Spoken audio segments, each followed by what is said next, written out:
Duha ka mga kliyente ni Attorney Gregorio Pagitbot kanhi konsehal sa Lapu-Lapu City mireklamo human matud pa wa lihuka sa naasong abogado ang mga titulo sa yuta nga iyang gipatrabaho sa naasong abogado. Ani ang report. Midangop sa RTV Balitang Bisdak ang magtiayong Ramil ug Virgie Conchas nunod sa ilang kabalaka nga posibleng matablara ang gibayad nilang 95,000 pesos alang sa paglihok sa mga dokumento aron hingpit na nga mabalhin sa ilang pangan ang 50 square meters nga luna nga ilang gidata-datahan. Matod sa magtiayong Conchas, gikuha nila ang serbisyo ni Attorney Gregorio Pagitbot kinsa misaad nga mahuptan na nila ang titulo sulod sa tulo ngadto sa 4 ka buwan. Enero ning tuiga nila gihatag kang Attorney Pagitbot ang 95,000 pesos nga bayad aron malihok ang mga dokumentong gikinahanglan sa pagpabalhin sa titulo sa luna.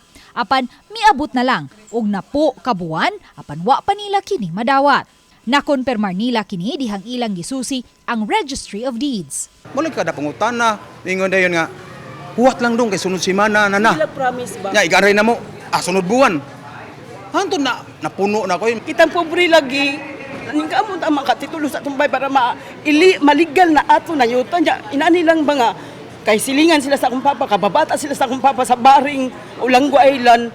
Giunay mi ilad. Unsa pa kanang dili niya kay ila?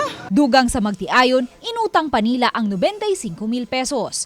Busa ingon na lang ni ana ang ilang kabalaka nga hangtod karon wa pay gihatag nga katinawan ang naaswing abogado kun kanus-an nila makuha ang titulo. Ang utang lang mi kwarta para na lang mi ka-provide ikahatag niya para ang among gipuy-an maamo maligal na gyud nga amo nga pwede na mo prinda kahit bisag asang bangko ha kay amo nang titulado ba atong gipangita nga kay ni duol mi niya nagpasabot kay ni duol dako kay kung pagsalig niya. Laing kliyente sa naasong abogado kinsa mibutyag sa off-cam interview nga susama usab ang iyang kasinatian apan mas dako ang iyang nahatag nga bayad nga miabot sa 174,000 pesos kay mas dako ang luna nga iyang napalit.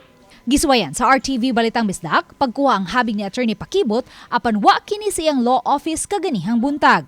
Apan sa phone interview, iyang gibutyag nga karong Oktubre 31 na mahatag ang mga dokumento sa naasoy mga reklamante. Ubani Godfrey Rilien, Luan Merondina,